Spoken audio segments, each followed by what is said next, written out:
భాగవత పద్యమకరంద ప్రియులారా నమస్తే. భాగవత శ్రేష్ఠుడైన పరీక్షణ్ మహారాజుతో వాసుదేవుని భక్తుడైన సుఖయోగి ఇలా చెప్పాడు. విష్ణు కీర్తనములు వినని కర్ణంబులు, కొండల బిలములు కువలయేశా, చక్రి పద్యంబుల చదువని జిహ్వలు,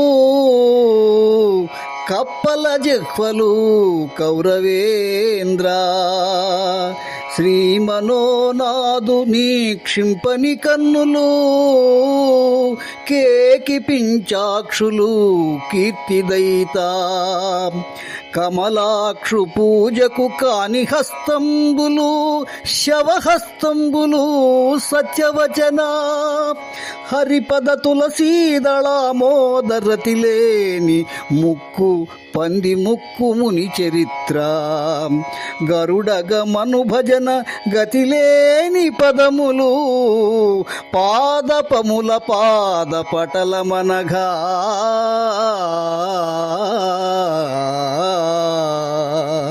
ఓ కురుక్షితిపతి, కీర్తికాముడా, సత్యసంధుడా, రాజర్షి, పాపరహితుడా, విష్ణునామ కీర్తనలు వినని వీణులు కొండ గుహలతో సమానం, చక్రధారి మీది పద్యాలు చదివిన నాలుకలు కప్పల నాలుకలతో సమానం, శ్రీకాంతుని చూడలేని కన్నులు నెమలి కన్నులు అంటే ఈకలతో సమానం, పద్మనేత్రుడైన పరంధాముని పూజకు ఉపకరించని చేతులు పీనుగ చేతులే, శ్రీహరి చరణాలపైని తులసీ దళాల యొక్క పరిమళాన్ని ఆఘ్రానించని ముక్కులు పంది ముక్కులవుతాయి.